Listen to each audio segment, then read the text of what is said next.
Hello my friends, today we're talking about moon masks. And no, I'm not talking about that fictional Majora's mask that goes around hurtling moons. Nor am I talking about Anju's wedding mask. No, I'm talking about real moon masks. And these masks, they come from Africa. First up, we'll talk about the Betta Masks, which are made by the Nafana people. These masks are among the larger masks of Africa. They perform in male and female pairs, and the female masks are even larger than the male counterparts. The male masks dance in a linear and direct fashion, whereas the female masks glide with sweeping grace. The drums of this performance also have genders. A high-pitched drum is considered male, and the low-pitched drum is considered female. I find that little tidbit fascinating, since I feel that most Westerners would probably assume the low-pitched drum would be male, and that the male mask would be larger. But nope! For the Nafana, those attributes are given to the female mask and drum.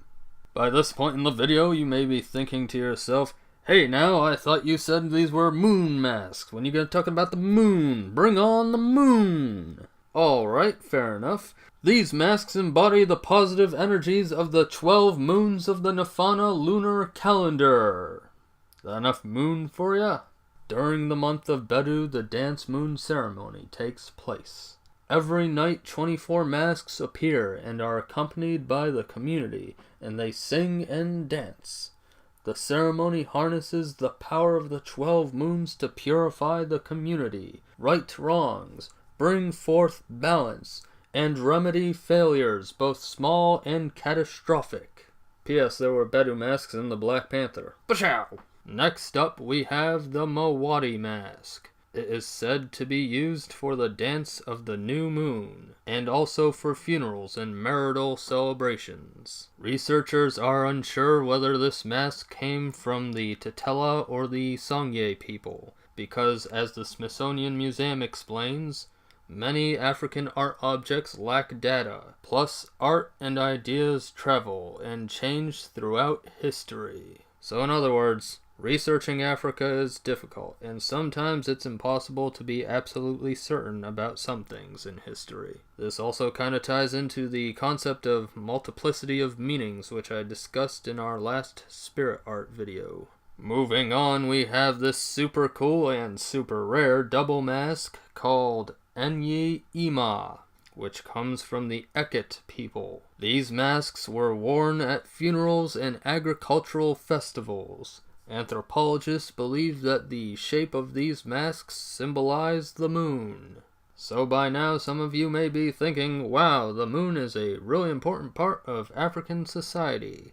But not necessarily, because the Baule also have a moon mask, and it's mostly insignificant. The Baule's moon mask is just a simple entertainment mask. The whole purpose of this thing, as well as other natural phenomena masks like the sun and rainbow masks, is simply to warm the dance floor for more important masks. You see, the point of this video isn't just to talk about cool moon masks, although that is a huge part of it, but also to show how differently various African peoples interpret a universal thing like the moon, and to emphasize the diversity of African cultures. Alrighty, let's end things off by talking about a moon deity of the Mambila people. I'm gonna be quoting a book that's quoting another book. It's like quote Inception up in here. A man who is to impersonate the moon deity enters the shrine and dons an animal-headed mask. He covers his body with a string costume to which are attached feathers of various kinds of birds. He is then escorted out to a wooden seat in the clearing. The men clap their hands in salutations and hum. The priest addresses a prayer to the deity for health, prosperity, protection from sickness and witchcraft, and for all things necessary to welfare. Then the men grunt. The priest applies the wine to the lips of the masker. Then all light their pipes and blow into the masker's maw and sing. The masker rises and jumps about imitating a bird. He goes off alone to the village and jumps about in open spaces. The masker returns, skipping from tree to tree like a bird, and finally comes to rest on his chair. All salute him by clapping their hands. As the new moon has now disappeared, all return home, leaving the masker and the priest. Similar rites are performed at waning of the moon, but are attended by few, with little food, because the moon deity is sick and about to die. The priest thanks him for his protection, asks him to care for them in his absence. The masker scarcely partakes of the food and wine offered to him. The men clap quietly. The masker wanders slowly to town to bid farewell to the women, uttering groans and murmurs his goodbyes.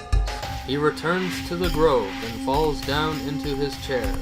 The men bid a quiet farewell and leave him to die in the care of the priest. And that's the end of that quote. The Mandela Mask that's used in this ritual goes by many names, including Sua Bavur, Sua Dua, Sua Bua, and Ensua Endua. Various animals seem to be represented in this type of mask, including the crow, the dog, and the buffalo.